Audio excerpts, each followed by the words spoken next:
Buenas tardes, hermanos. Buenas tardes, hermanos. Estamos en... Ya hace una semana que terminó el retiro de Rua.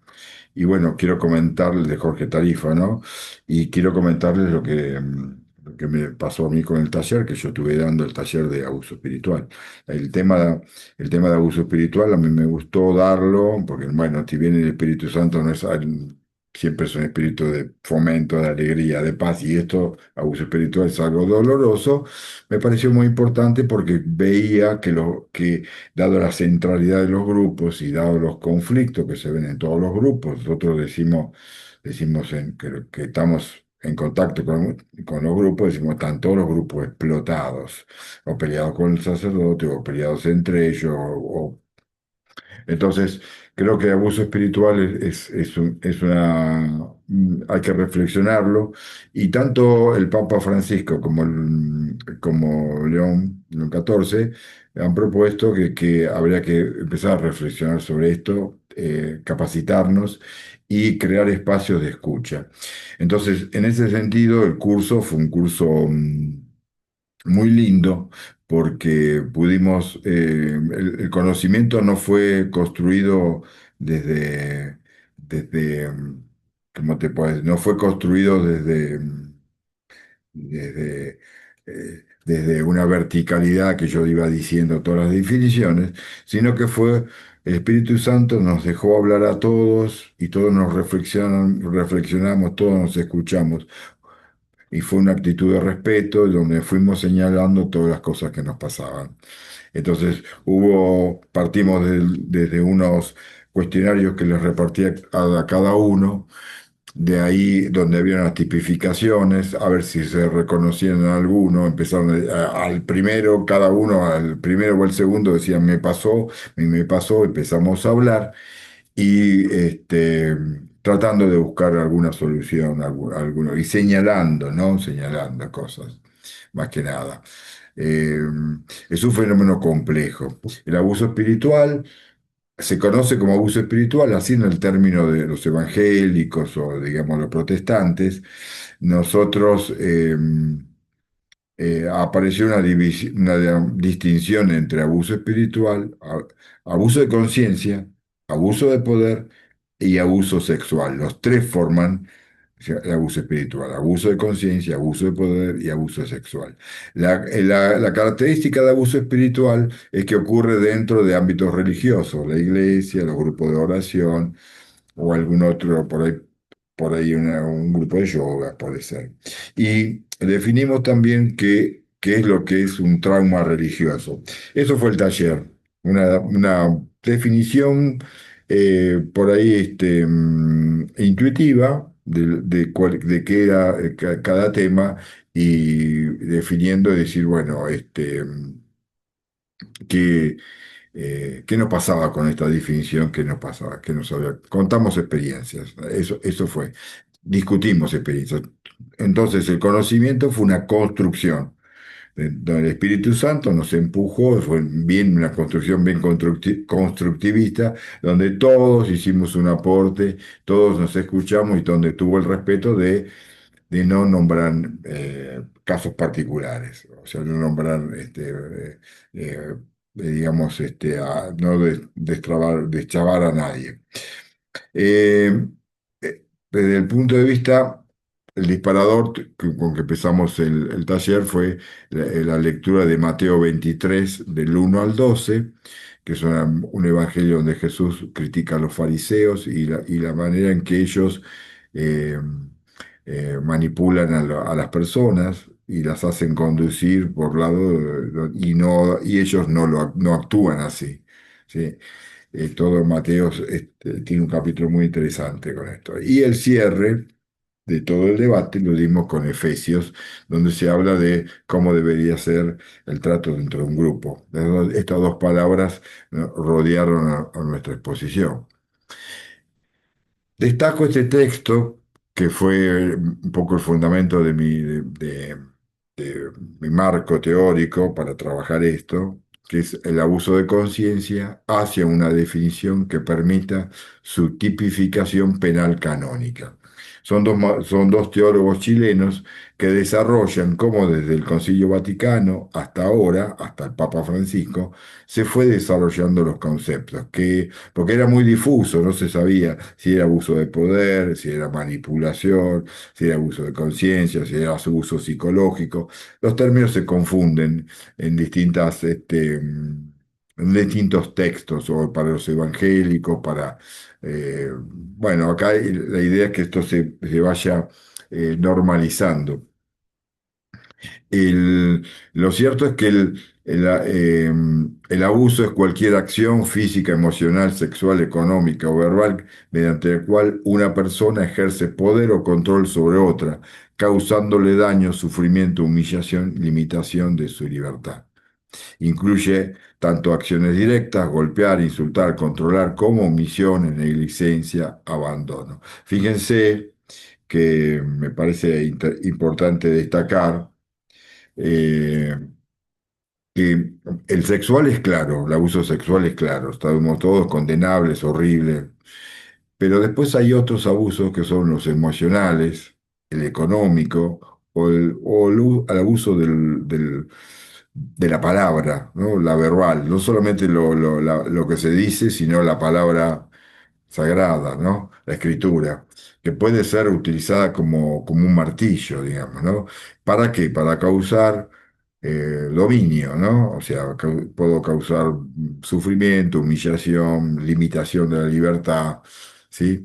Incluye tanto acciones directas como insultar, burlarse, reír, digamos, reírse, no saludar, o negligencia como omisiones, abandono. Son muchos los casos.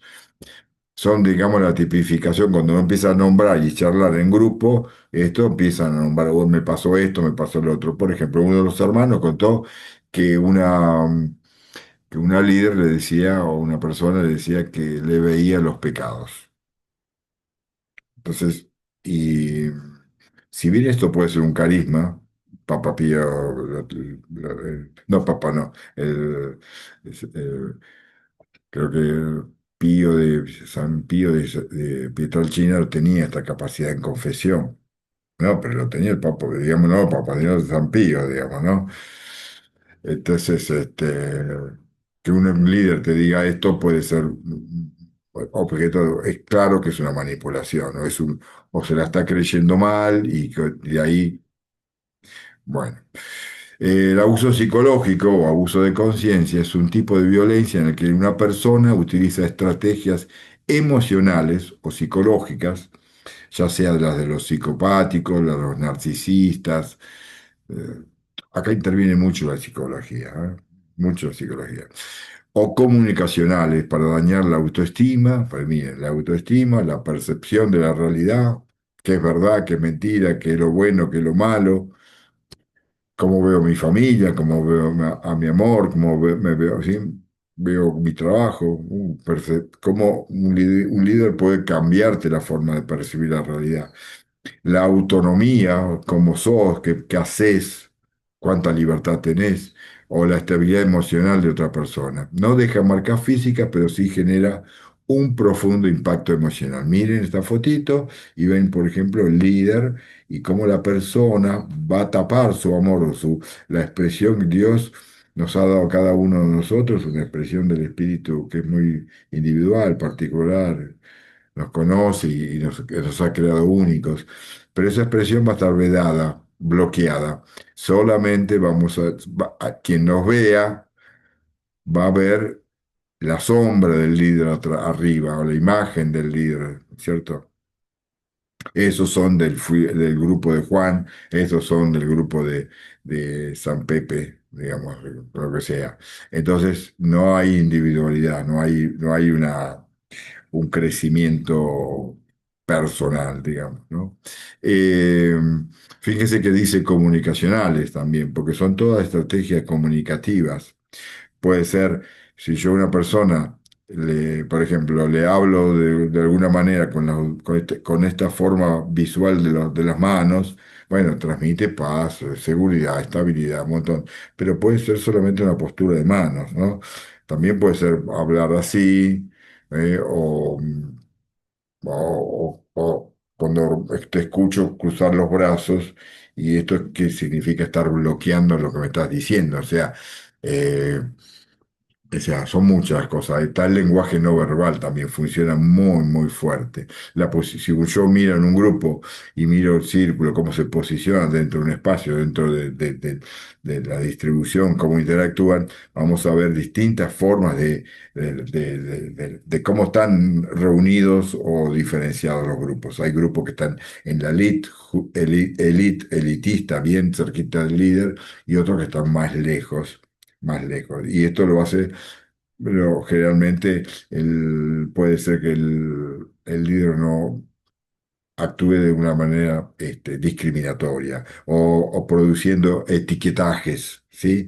O sea, se llama etiquetaje cuando le asigna un nombre a este es el que llega tarde siempre, este es el que no lee la Biblia, este es el que critica, entonces siempre queda para el resto del grupo el criticón, el no lector, el que llega tarde, el distraído, no sé. Entonces eso es entonces la persona deja tener una personalidad y ese etiquetaje que pone el líder empieza a demarcarlo, a conformarlo. También puede ser comunicacional, si yo te manejo un grupo, WhatsApp, si yo dejo que el grupo interactúe y pueda hablar o pueda comunicarse conmigo, que yo soy el líder del grupo, o solamente comunico yo. Muchas veces esa comunicación unidireccional demuestra que hay abuso espiritual. La puede justificar, la puede racionalizar, pero el efecto es esto, ¿no? No estoy dejando que el resto del grupo comunique en red, solamente comunico yo. ¿Qué ocurre en una comunicación, en abuso espiritual? Humillaciones, insultos, burlas, chistes. El chiste, como parece, es un chiste. No, no, es una burla. Fíjense cómo Jesús es burlado, digamos, cómo es maltratado, ¿no? La pasión. Control excesivo, vigilancia, a dónde vas, fuiste a tal retiro, no, este, eh, ¿por qué no me pediste permiso ahí para servir en tal grupo? Entonces, ese tipo de cosas son figuras de control, ¿sí? Vos no podés hacer tal cosa si no me lo decís a mí, no me lo decís a mí, si ya estás habilitado. Y esta cadena de poder, de control, se ejerce del líder al segundo, del segundo al tercero, del tercero al cuarto. El último que llegó es el más maltratado. Entonces, generalmente cuando hay maltrato de poder, el maltrato se ejerce desde el líder hacia de forma piramidal hacia los que están abajo. Y el que está abajo de todo es el que más sufre. Y el que más sufre, justamente, a lo mejor no está dentro del grupo, está fuera del grupo, es el pueblo. Manipulación o chantaje emocional, te sonrío o no te sonrío. Hay muchas de estas estrategias. Yo les voy a dejar unas hojitas donde hay algunos. Y esto hay que seguir construyéndolo, no es que tengamos todas las categorías. En el grupo yo distribuí un cuestionario y les dejé a los chicos unas señales de alerta para ver si se encuentra alguno de estas formas de manipulación. Aislamiento, si una persona olvida sus deberes de vida, a su familia, a su esposo, o deja de ir a ver a sus amistades, ahí vemos que hay un encierro, digamos, el grupo se convierte en el mundo y deja el otro mundo, ¿no? Y eso es un error, digamos. Inducción de culpa constante, cuando la persona te mete miedo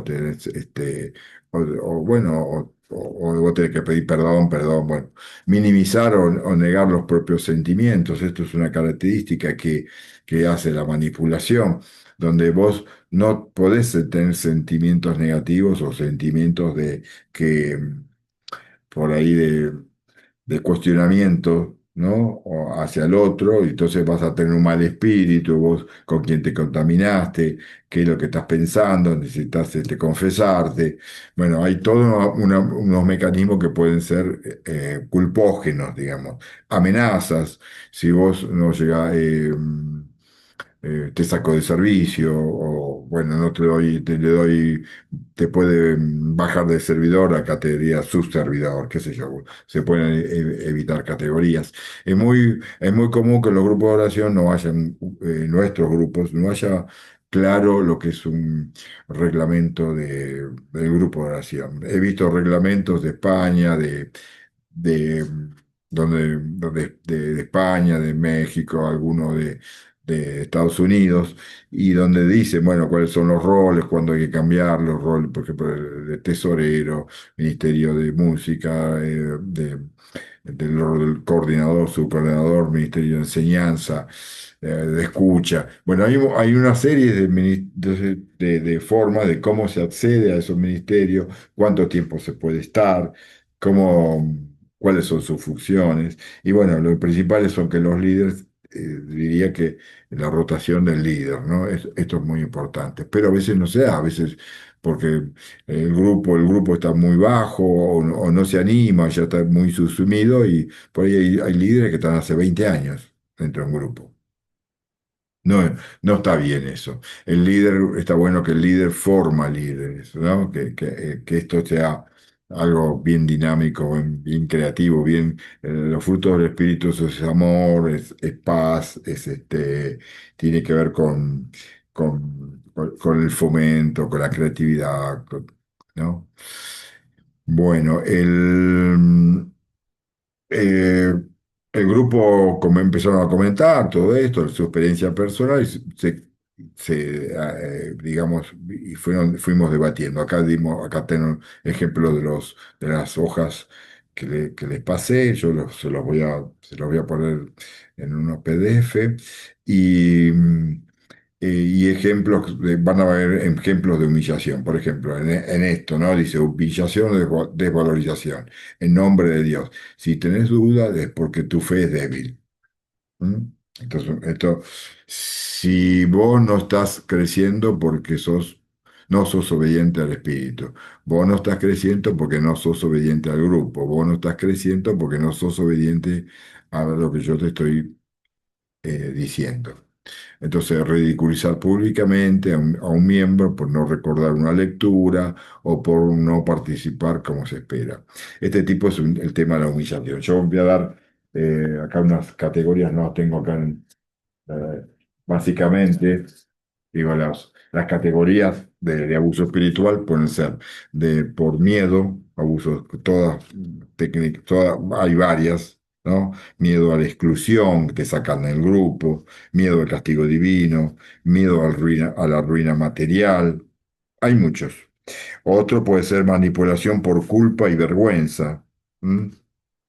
Eh, eh, por la carga del servicio, te meten culpa, te pueden por el egoísmo, tu egoísmo, o individualismo, porque vos no aceptás, por ejemplo, alguna normativa del líder.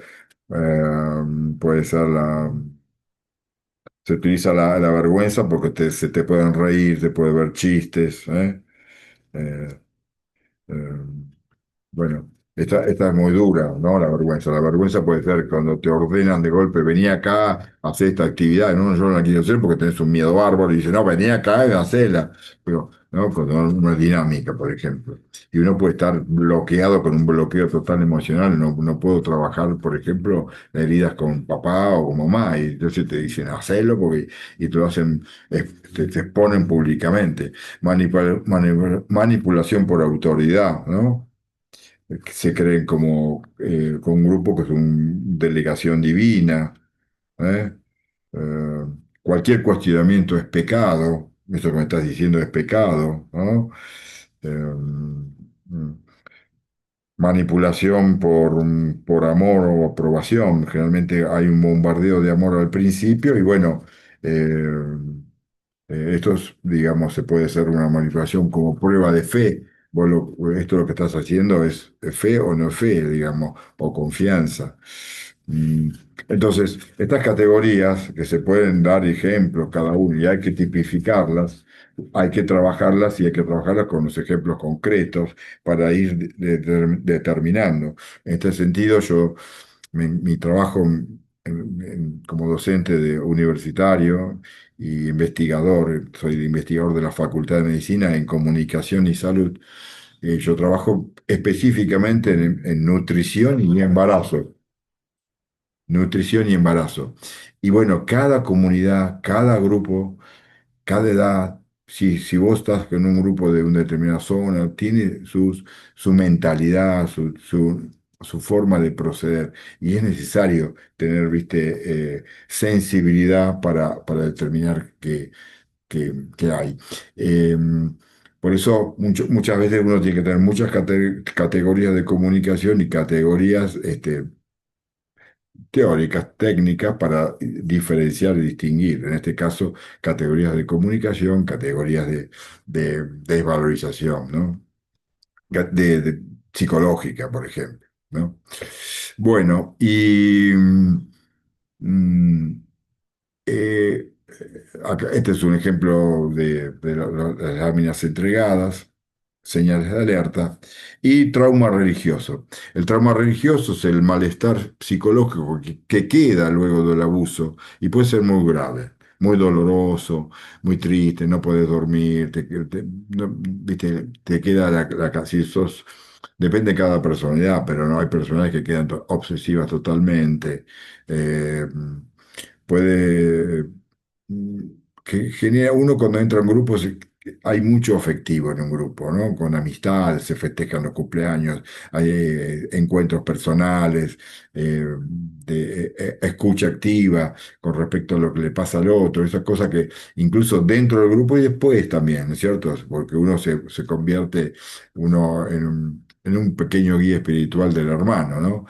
Bueno, pero el trauma religioso son heridas profundas y entonces, ¿qué va a generar? ¿Qué nos vamos a dar cuenta? Que estamos hechos, tenemos ansiedad, miedos, depresión, pánicos, sentimientos crónicos de indignidad. Yo no soy digno de Dios, yo me quiero ir de la iglesia. O te vas de la iglesia. Baja autoestima, perfeccionamiento, pensamientos rígidos, o es esto o es otro, o lo dice el Evangelio, o lo dice lo que dice la Biblia, ¿viste? O sea, tendencias embromadas, digamos, ¿no? Dificultad para confiar en uno mismo o en los demás. La tercera que yo dije, este perfeccionismo produce personas que son muy juzgadoras, muy críticas, problemas para tomar decisiones o tener autonomía, sentimientos de vergüenza, problemas en las relaciones con la familia, olvido de la familia. Hay muchos síntomas que vienen por cuando hay un grupo abusivo. Yo tenía en un grupo dos líderes, un líder, pero ese líder no era reconocido por el otro, que no era líder, pero se asumía como líder. Y ese líder hablaba a mal del otro, del Ministerio de Música, del otro, el otro, el otro, y era, yo los amo, decía a todo el pueblo, a todo el grupo, y por detrás hablaba, la murmuración hablaba. Eh, Esto generó que todo el grupo estaba mal. Para colmo estaba dividido.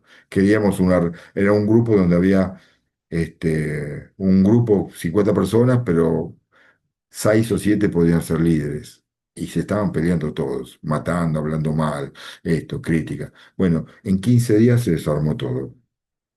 Se desarmó con peleas cada vez sucesivas más fuertes. Bueno, y pongo esta secuencia de imágenes para terminar.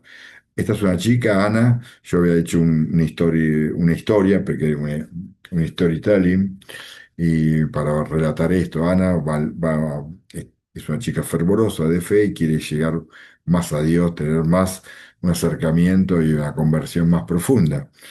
Eh, la vemos acá devotamente. Ingresa a un grupo, la lleva una amiga y se encuentra en el grupo y es hermoso. Ella está rodeada, fíjese la forma del grupo, circular. Y ella está en el medio, ¿sí? Hay unas manos en función de plegaria, las dos, o función de oración, ¿sí? Pero atrás hay dos personitas que empiezan por ahí, o algunos que parece que están destacándose un poquito en realidad. Eh, el amor sigue avanzando. Entonces ella está muy feliz. Y acá tenemos posiblemente un momento de oración profunda. Y vemos que ella está muy alegre, con un sentimiento de gratitud, pero los demás no. Hay algo raro ahí. Y ya se destaca alguien que está atrás, parado, que también se sonríe con ella. Es decir, algo para pensar, ¿no? Esta imagen. La chica hace una objeción, cualquiera, no importa cuál era, y el líder ya la va a retar delante de los otros. La primera imagen es una clara advertencia con el dedo señalando, amenazando, diciendo esto no se hace, poner. Fíjese en el grupo cómo está atrás, ¿sí? Con las manos unidas, como en respeto, ¿no? Atención, ¿no? En el otro, ya la imagen ya está más acusadora. Todos los hermanos con la cabeza, algunos con la cabeza agacha abajo, ¿no? Mirando. ¿Eh? Y acá aparece otra imagen, pero más simbólica, muy interesante. El grupo se dividió en dos.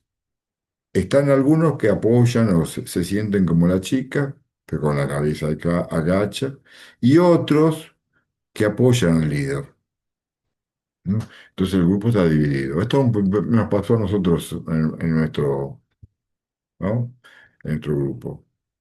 Entonces unos acusaban a otros, los mismos hermanos se podían acusar. Así queda Ana, empieza a sentirse Ana, ¿no? Acorralada, atada, con un montón, cada uno de estos barrotes son algún enjuiciamiento, alguna traba, algún nuevo mandato, y que empieza a tapar la luz que tiene en el corazón y empieza ya a comunicar una sombra, ¿no? ¿Mm? Así está Ana, ¿no?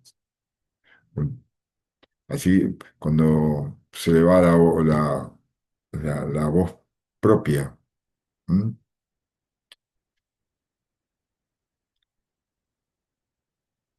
Y así está ella cuando hay abuso espiritual, está concretado y cuando ya hay trauma religioso. Ya no, su voz no la va a poder transmitir a nadie y lo que se ve es la comunicación que está atrás. Bueno, hermanos, eh, esto es un esbozo, porque el tema es gigante, es hermoso, no hay que ser traumático en el sentido de eh, poner todas las tintas en el grupo, en el líder del grupo. Ya les dije que venía, el sistema de abuso estaba en toda nuestra sociedad. Hay mucha polémica, fíjense que hay polémica, River Boca, Partido Peronista, Partido Radical, lo que sea. Este, y esta polémica también se nos pasa, nos llevamos en la piel. Esto de la conflictividad está en la forma de ser nuestra. Eh, no somos tan sumisos, ¿no? No somos tan sumisos. Y nada, decirles que había esto es, el Papa León nos manda a que busquemos espacios de discernimiento, ¿no? Para poder reflexionar, va de los espacios de reflexión, de discernimiento, que aumentemos el discernimiento que nos dé, por ejemplo, categorías del Evangelio que puedan clarificar cada uno de estos puntos y cómo actuar. Yo creo que eh, había un sacerdote, cuando lo comento, hago el cierre, me había dicho, bueno, para dar este ejemplo de un grupo que está, cuando en un grupo hay abuso, la comunidad está lastimada, ya no, es raro. Entonces uno se pregunta, bueno, a ver, ¿qué hay que hacer? ¿Hay que irse de la comunidad o hay que quedarse a sanarla? A un líder abusivo no se lo puede enfrentar porque las estrategias comunicacionales que tiene y de abuso son te- muy fuertes y te va a humillar, te va a poner frente a otros y no se va a poder ganar, vas a sentirte peor. Por eso hay que encontrar un líder o autoridades por fuera del grupo, un sacerdote, cosas que te pongan bien, que te aclaren, digamos, un guía espiritual que te den claridad. A mí un sacerdote, que yo estaba en un momento de disyuntivo de este tipo, me dijo, bueno, mirá, me dio este ejemplo. La mosca come en la caca, ¿sí? Vuela y siempre come caca, dice. La abeja busca flores. ¿Qué quiere ser? ¿Abeja o mosca? Ese fue un ejemplo, una contestación. Si lo agarramos por otro que me dio un ejemplo, me decía, eh, eh, bueno, un monje de hace unos años diría, cuando hay un movimiento espiritual así de que dice el grupo, en realidad está actuando el demonio, que sería con un pecado, o tentando con un pecado de asedia, o asedía, no sé bien nunca cómo se pronuncia, y le va a decir, anda a la celda, metete a tu celda, probá y forzate un poquito más a ver si te pasa, porque a lo mejor, entonces, eh, esto depende de qué guía espiritual podemos tener y cómo podemos reflexionar y creo que es para debate y para analizarlo. A veces en un grupo hay una persona que lastima, que hacen un destrozo tanto, entonces el líder dice, es una manzana podrida, hay que sacarlo. Y yo escuché en otro caso que tenían un grupo que era una persona que era adorador de no sé qué cosa, y decían, bueno, no, si lo largamos va a andar difundiendo, déjalo acá adentro un tiempito que ya el Señor lo va a liberar. Entonces, hay que tener discernimiento y tener mucha fe y en esta hermosa corriente de gracia que es el Espíritu Santo y la RCC y el trabajar en grupo. Y le doy una palabra final para terminar y decir que es el capítulo de Romanos, el capítulo 15 todo el capítulo es lindo, ¿no? De donde se habla de aceptar las diferencias, ¿no? Dice, que el Dios de la esperanza los colme de toda alegría y paz en la fe, para que sobreabunden en esperanza por acción del Espíritu Santo. Es palabra de Dios, alabamos, Señor. Bueno, hermanos, acá cerró el tallercito. Espero que, que les dé ganas de seguir investigando. Nos vemos.